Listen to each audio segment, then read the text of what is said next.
Juízes, capítulo 6. Outra vez o povo de Israel agiu mal perante o Eterno. O Eterno os deixou sob o domínio dos midianitas durante 7 anos. Os midianitas oprimiram Israel. Por causa deles, os israelitas eram obrigados a se esconder nas cavernas ou a construir lugares seguros. Quando Israel plantava sua lavoura, os midianitas e os amalequitas, os que viviam no leste, invadiam os campos e acampavam neles, destruindo as plantações até Gaza.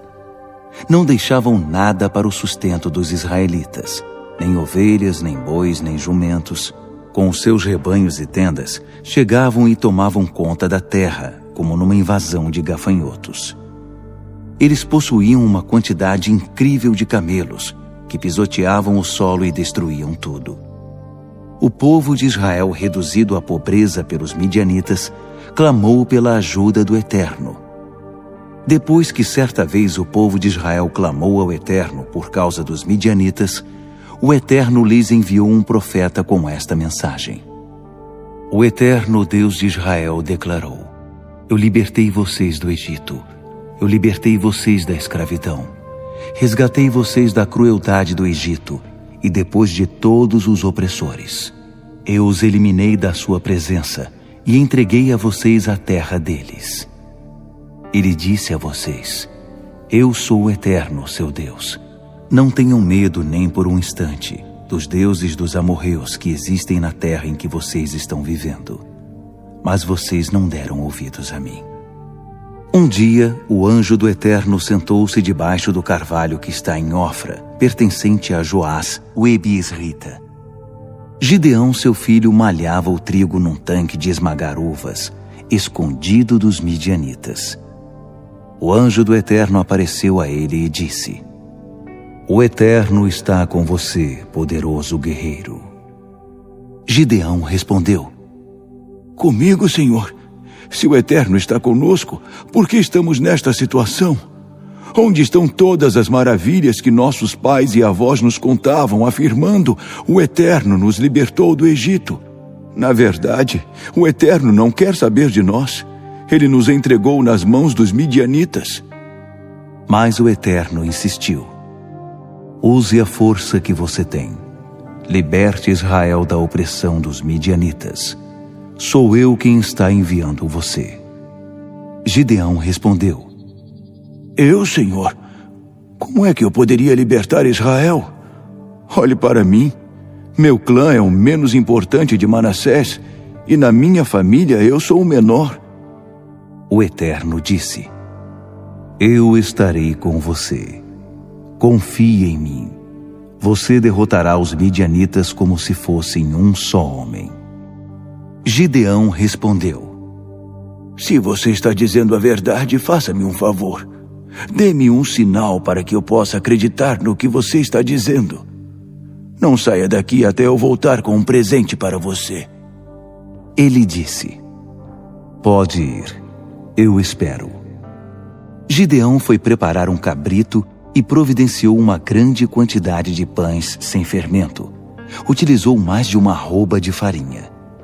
Arrumou a carne num cesto e o caldo numa panela, e depositou a comida à sombra do carvalho, uma refeição sagrada. O anjo do Eterno disse: Tome a carne e o pão sem fermento. Ponha-os sobre aquela pedra e despeje o caldo em cima. Gideão fez conforme a instrução do anjo. O anjo do Eterno estendeu a ponta do cajado que carregava e tocou a carne e o pão. Na mesma hora, saíram chamas da pedra, e elas queimaram a carne e o pão, enquanto o anjo do Eterno sumia de vista. Gideão finalmente entendeu que aquele era o anjo do Eterno. Gideão disse: Ah, Senhor Eterno, eu vi teu anjo face a face. Mas o Eterno o tranquilizou: Não se preocupe, não se apavore, você não morrerá. Gideão construiu ali um altar ao Eterno e deu a ele o nome de A Paz do Eterno, ainda chamado assim em Ofra dos Abiesritas. Naquela mesma noite, o Eterno disse a Gideão: tome o melhor novilho de 7 anos de seu pai. Destrua o altar de Baal que é de seu pai, e derrube o poste sagrado de Azerá que está do lado do altar. Depois, construa um altar dedicado ao Eterno, seu Deus, no topo do monte.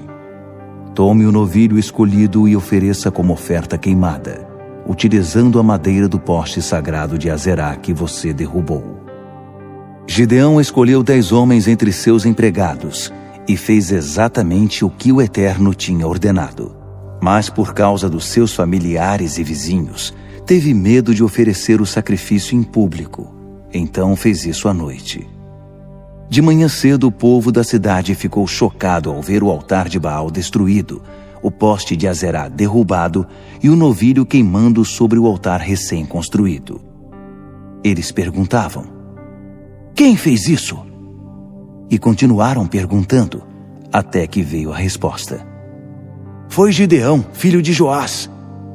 Os homens da cidade exigiram de Joás: traga seu filho para fora, ele deve ser morto, porque destruiu o altar de Baal e derrubou o poste de Azerá.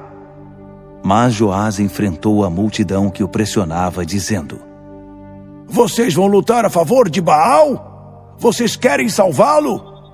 Quem quiser defender Baal estará morto amanhã. Se Baal é mesmo Deus, deixem que ele mesmo lute e defenda seu altar. Naquele dia o povo apelidou Gideão de Jerubaal, porque depois de ter destruído o altar de Baal, ele disse: deixem que Baal se defenda. Depois disso, todos os midianitas e amalequitas, os povos do leste, se uniram, atravessaram o rio e acamparam no vale de Jezreel.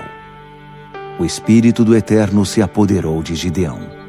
Ele tocou a trombeta, e os abiesritas se prontificaram a combater do lado dele. Ele enviou mensageiros por todo o território de Manassés, convocando os homens para a guerra. Enviou mensageiros também a Azer, Zebulon e Naftali, e todos atenderam à convocação. Gideão disse a Deus: se for isso mesmo, se quiseres libertar Israel como disseste, vou deixar um pedaço de lã no lugar em que malhamos trigo. Se de manhã o orvalho estiver apenas na lã e o chão ao redor estiver seco, vou entender que desejas me usar para libertar Israel como prometeste. E foi o que aconteceu.